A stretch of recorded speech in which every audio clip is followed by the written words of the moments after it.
Spider-Man was first introduced to the world in a comic book, Amazing Fantasy number 15, in August of 1962. Then, in 2002, Spider-Man came to the big screen in his first debut film. The film took Spider-Man's origin story, as well as one of his most popular villains, the Green Goblin, and put them together on the big screen. Since the 2002 release, there have been 2 other adaptations of Spider-Man, making 3 in total. These films are all different, yet have similar qualities that cannot be denied. In the first adaptation, Spider-Man, played by Tobey Maguire, is a nerdy kid who is constantly bullied by a jock, Flash, and is just trying to get through high school. He is raised by his Aunt May and Uncle Ben, who taught him that with great power comes great responsibility. He goes on a field trip to a science lab and ends up getting bitten by a super spider and develops powers such as strength, sticky skin, the ability to shoot webs, and a heightened sense when danger is near. Peter decides with his new strength he will enter a wrestling competition, and he wins but does not get any money. As he is at the promoter's office, a thief comes in, and Peter allows him to escape. The thief then carjacks and kills Uncle Ben. Peter blames himself and becomes Spider-Man, fighting crime while keeping his identity as Peter Parker a secret. He takes on a villain named Green Goblin, who is his best friend Harry's dad. He threatens to kill Mary Jane, Peter's love interest. Green Goblin ends up accidentally killing himself with his own glider, and Spider-Man takes the body back to his family, but he is caught by Harry, who now thinks that Spider-Man killed his dad. He tells Peter at the funeral he plans to avenge his dad's death by killing Spider-Man. MJ tells Peter she likes him, but he says he cannot be with her because he knows that him being Spider-Man puts her in danger. The second adaptation follows the lines of the first one pretty closely, minus and plus a few details. In the beginning, we see a young Peter with his parents. His father's study was burglarized, and his parents collect files, take Peter to Uncle Ben's and Aunt May's, and then leave. Flash forward, and Peter, played by Andrew Garfield, is in high school getting bullied by a jock named Flash Thompson and crushing on a girl named Gwen. Peter sneaks into Oscorp Labs and gets bitten by a genetically modified spider, later developing superpowers such as strength, speed, reflexes, and spidey sense.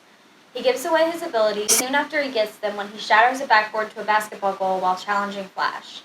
One night, he forgets to walk Aunt May home, and he and Uncle Ben get in a fight, and Peter leaves to go to the store. While he's in the store, there is a robbery, and Peter allows the thief to escape. Ben, who is looking for Peter, sees the thief and tries to stop him, but is killed, and Peter finds his body.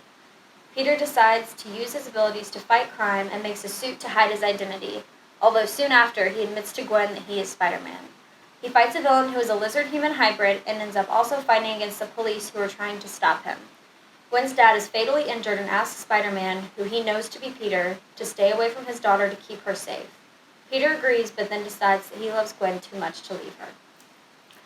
In the third and most recent adaptation of Spider-Man, things happen slightly differently. Spider-Man is discovered in Captain America's Civil War by Tony Stark of the Avengers, who wants to recruit him for a private project. Peter Parker, played by Tom Holland, is upset that his identity has been discovered because he wants it to be a secret. Tony Stark asks why Peter became Spider-Man, and Peter says that when you have the ability to help people, but you don't, and bad things happen, they happen because of you. This alludes to the knowledge from the last 2 movies, as well as the comics, that Uncle Ben died and Peter blames himself. Then, in his own movie, Spider-Man Homecoming, Peter decides that since he's fought with the Avengers, he's ready to do more. He goes on patrol the neighborhood every night and tells his friends and Aunt May that he is doing an internship with Tony Stark. One night, he stops a bank robbery, but the street corner is destroyed by tech that he's never seen before. He sneaks into his room after the robbery, and his best friend Ned is in his room and sees him in the Spider-Man outfit. Peter tries to deny it to no avail. He tells Ned no one knows and never to tell anybody, especially Aunt May, given all that she's been through.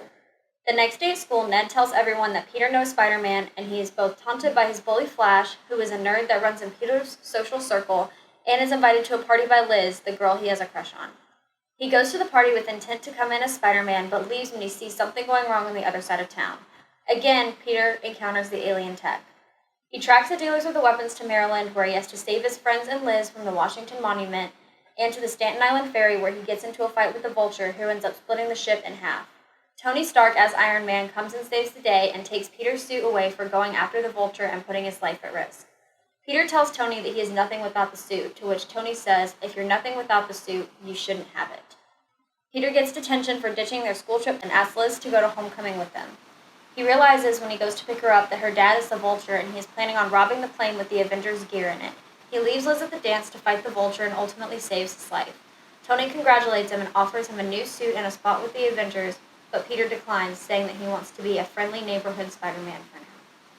All three movies have parallels. A young high school boy, Peter Parker, who is raised by his Aunt May and Uncle Ben, gets bitten by a radioactive spider and develops superpowers, and has to learn how to balance the responsibilities of a high school student with the responsibility of being a superhero. However, there are also key differences specifically between the first two and the third one that make for some interesting discussion. The most drastic difference is the difference in representation of races that is very lacking in the first two adaptations.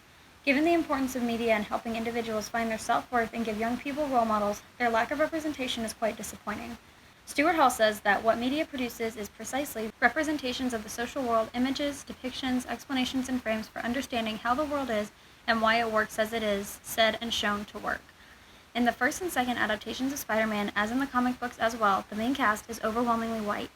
This is an inaccurate representation of many cities in America, but given that Spider-Man takes place in New York, the supposed statistic that almost everybody is white is even more ridiculous. However, because this is how people perceived the Spider-Man universe for so long, this was how they thought it ought to be. When Zendaya was cast as MJ for the third adaptation, Spider-Man Homecoming, people were furious, stating that she was not fit to be MJ and that MJ was supposed to be white. Stan Lee, the creator of the original comic, released a statement hoping to calm the tension, saying that if she is as good an actress as I hear she is, then she'll be absolutely wonderful. The color of the skin doesn't matter. All that matters is that this is the right person for the role. People could not believe that a part African-American actress was being cast as MJ. Marian Myers says that African-American women define the boundaries of society and therefore are central to social analysis. The social location of African-American women is the ultimate outsiders as perhaps the most consistently marginalized segment of our society in terms of economic and political power. The hegemony of white superiority was upheld in Spider-Man for a long time, so when it was broken not only by the part African-American female love interests, but the diversity of the cast as a whole, people felt very uncomfortable. James Hall states that it is crucial to the concept that hegemony is not a given and permanent state of affairs, but it has to be won and secured. It can also be lost. The most recent Spider-Man movie, although it follows some of the same guidelines as the first, is much more progressive in the terms of the way the story is told as well as the representation of the characters on screen. The main cast of high schoolers are all very diverse, as it would be in Queens, New York, and it is a trend that hopefully Spider-Man and Marvel as a whole will continue in future movies.